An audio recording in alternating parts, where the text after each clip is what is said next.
Hi everyone, welcome to another Hatton's live stream where we show you some of the best locomotives out there on the UK railways today. With this Loco profile, we'll be telling you all about the Class 68 locomotives and some of the models that they have inspired. We'll be taking a bit of a look at the history, giving you some of the tech specs of both the locos and the models, giving you some of the information on the liveries they have carried and the duties they have ran on too. So, as ever, if you have any questions regarding the 68, do put it straight in the chat and I'll be answering questions throughout the stream. As always, we've got to go back a little bit earlier with the Class 68 story to head back to see the reason they were constructed. Now, originally, they were commissioned by a company called Direct Rail Services, which operates freight across the UK, including nuclear waste traffic and other duties too. These locomotives we come in to replace, shall we say, more classic designs that DRS had used throughout the years, including the Class 20, the Class 37, and the Class 57 as well. So they were really looking for a modern locomotive that could replace some of these aging designs. There wasn't really anything available on the UK market at the time, so they had to go a little bit further afield. And the locomotive they looked at was the Euro-like design, designed by Stadler, and this had been developed from 2009 onwards, but with no locomotives planned for the UK market. With the UK's slightly smaller loading gauge than continental Europe, a challenge was set, and the new UK-like design was developed and started to be manufactured. They really had to squeeze in a lot into this, and a preliminary model here shown at one of the shows shows a very, very early prototype of what the Class 68 would look like. A couple of minor differences to how it did actually enter traffic, but you can really see that shape starting to take place there. They had some absolutely incredible specs planned for these as well, and most of them transferred through to the locomotives. They had a single Caterpillar power unit that had 3,800 horsepower. They had quite a low route availability plan, so they could head to most places in the UK. That's probably the only thing that really didn't make it through to the actual end design. They do have quite a high route availability with the Bobo bogies on there, but this really powerful mixed traffic design was created to handle pretty much everything Direct Rail Services could throw at it. So the first locomotives were commissioned and built at Voslow's Spain facility, built over in Spain. The first, number 68001, appropriately named Evolution, as it was for the locos and the company, was transferred to the test facility in the Czech Republic, where it ran for quite a lot of 2013 and early 2014 too, undergoing many new tests for this brand new design to make sure it really went up to the expectations that the company had.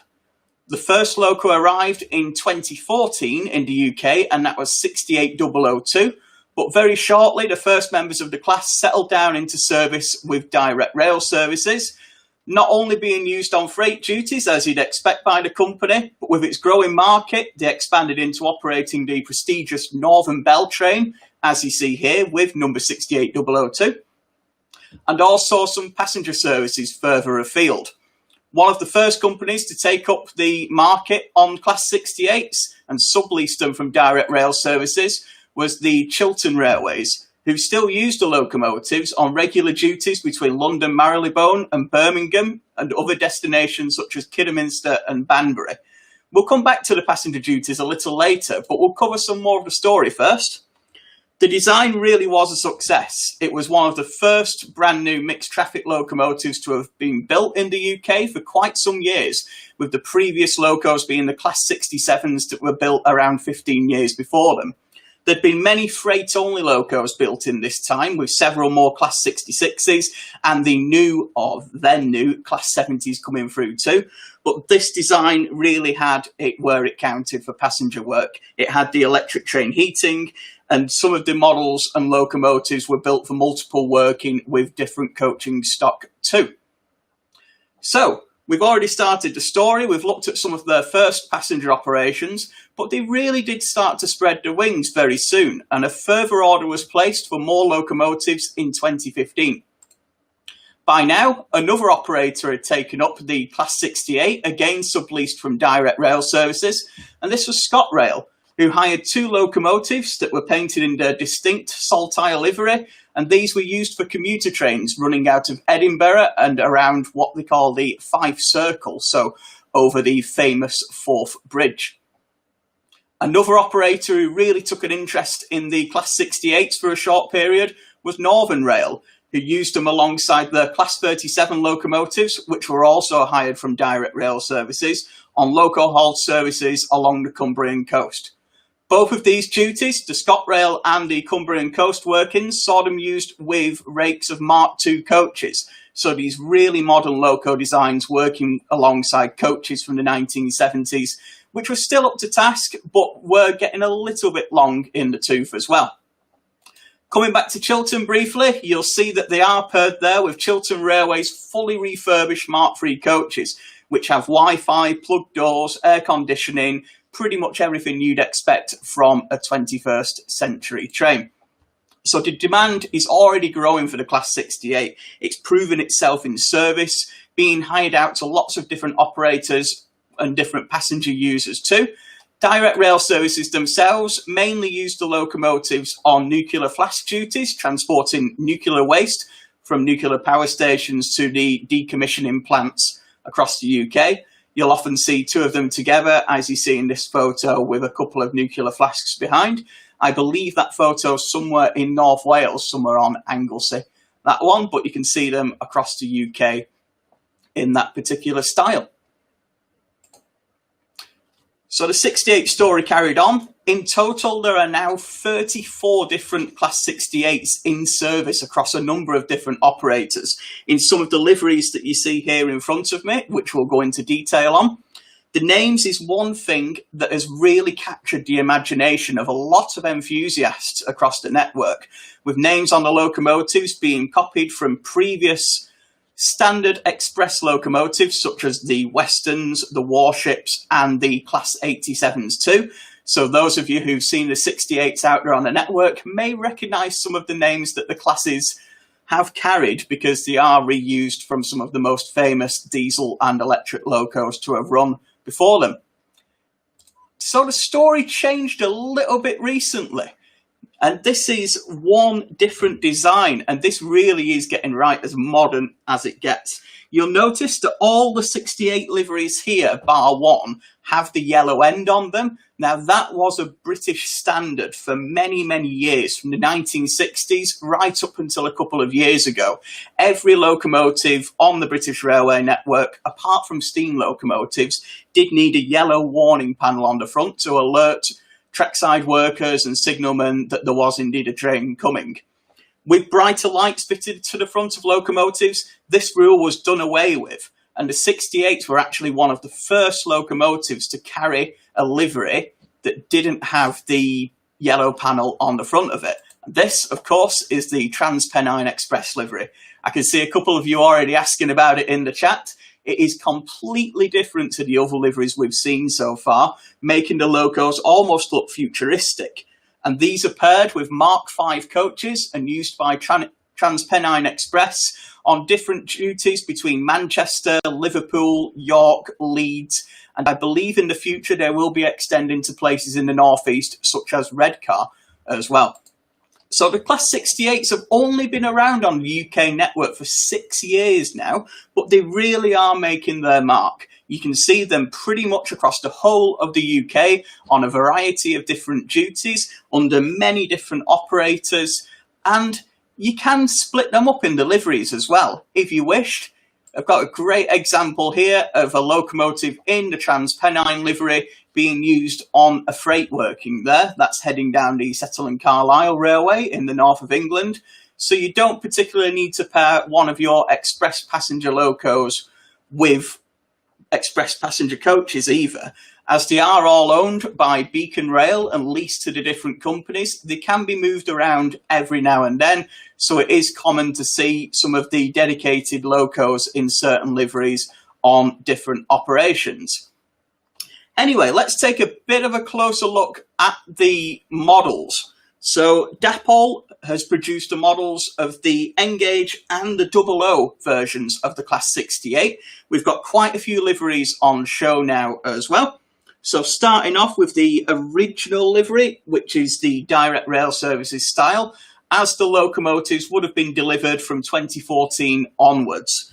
Some of the engines were delivered in the Chiltern Railways livery, that's 68010 to 68015, specifically liveried for the operation of the Chiltern Railways services, which I'll just pull up again for you so you can see that with the Mark III coaches. This operates between London and the West Midlands along the Chiltern Main Line, and these locomotives are purely dedicated to operating this service. A little later on, you've got the plain livery that was applied to quite a few of the class before the Transpennine livery that they were heading into was finalised. And then, let me check what else I've got. Yep, that's all I've got then. There is a ScotRail model out there, but it's not available at the moment. It does come up in pre-owned from time to time, so check that out. Otherwise, the Transpennine model is available in N-Gauge, and a 00 model will be arriving with us within the next couple of months. So do check out that link in the description for more information. And Bear Lane, hope that answers your question regarding the 00 gauge Class 68. But there's lots of different variation here. You can run these alongside classic locomotives. You can run them on heavy freight trains. Chelmsford Junction's got a great question there. On certain services, these locomotives, even with nearly 4,000 horsepower, only operate on a very small rake of coaches. You can see here on the Cumbrian coast that the Class 68 is only actually paired up with 3 coaches, and you can just about see the other Class 68 on the other end there, working top and tail. In Greater Anglia as well, they operated with 3 coaches on the line between Norwich and Yarmouth. But 2, they do appear with longer rates from time to time, as we can see here on the Chiltern Railways, where they operate with 6 coaches, and on the Northern Bell duties, where they operate right up to around 10 or 12 different coaches on there as well. You can have freight operations with these. We showed you some of the images of the nuclear flask wagons. They do occasionally get hired out to do network rail duties. So if you've got the yellow network rail bogie hoppers, the JNAs and the JHAs, I believe they are, you can have a huge rake of them on your layout as well. And the models can be just as diverse as the real life locomotives. In 6 years, I can't think of many locomotives that have done so many different duties, running the length and the breadth of the UK. They've operated as far east as you can go on the UK rail network, as far south as you can go on the UK rail network, right down to Penzance. They've been seen up in Edinburgh and beyond as well on rail tours and private charter duties. They're operating passenger services for a lot of different companies and many different varied colour schemes too. So they really are worth a bit of a look. If you're into more of your classic diesels and you don't quite think the 68 is for you, they do evoke a lot of that classic diesel vibe, really, with the classic names on there. They make a really great sound, in my opinion, as well, with the Caterpillar power unit powering them. They do shake the station a little bit, certainly at places like York and Manchester Victoria, with the roof on there too.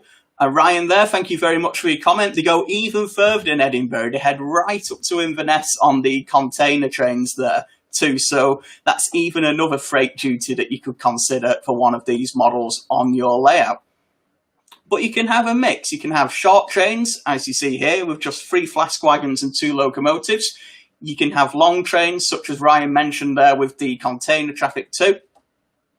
And of course, the 68 story is only just starting, really. Even with so much already told, these locomotives are bound to be around for many years to come. There's 34 of them in active service, and they show no signs of stopping where they're going, who they're operating with, and no doubt a lot of different liveries will be coming through as well.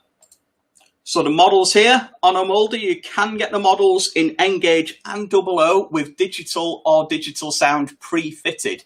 It is recorded from a complete Class 68. I think they recorded it at the Gresky Bridge depot of Direct Rail Services.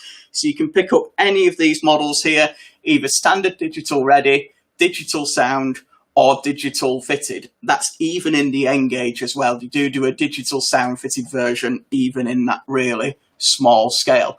I'll just give you a little bit of a close-up of the N-Gauge model. This is number 68019, Brutus, in the Trans Pennine livery. Again, just showing how different it looks with that lack of a yellow end on there. This really is the way the future of railways is going, with liveries such as this. And this paired with a rake of Mark V coaches, or even on a freight duty, as we saw previously there.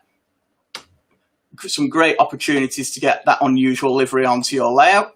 But if you're a fan of the more conventional colour schemes, the direct rail services, the Chiltern Railways, even the plain unbranded blue, which really goes back to similar to British Rail blue of the 1960s and 1970s, there's some great opportunities to get one of these on your layout. As ever, I've put a link in the description for you, so check that out. We've got the information on all the Class 68s that we have now, and the forthcoming double O gauge Trans Pennine versions that will be with us in a couple of months too. I hope you've enjoyed learning a little bit more about the Class 68. There's still lots more of the story to tell, so no doubt in a few years I'll be doing volume 2 of the Class 68 story in a similar stream as this. And I really expect that we'll be seeing so many different liveries, so many different operators too. I can't wait to see what happens for the Class 68. The story so far is absolutely fascinating, with the design coming over from Europe and the locomotives going to so many different operators and on so many different duties within 6 years. That's all it's been. So we'll join you again in 6 years and see where they've gone since then. And I don't think any of us will be able to predict what the future will hold for these locos, but it's certainly going to be a good one. Otherwise, make sure to subscribe to our YouTube channel and like our Facebook page as well for more loco profiles, for more model railway news. We'll be bringing you all the latest updates on models and real life locomotives. Check that link in the description for more information on the models that you see here, all of which are available to order now. Otherwise, thanks again for watching, take care, and I'll see you next time. Goodbye.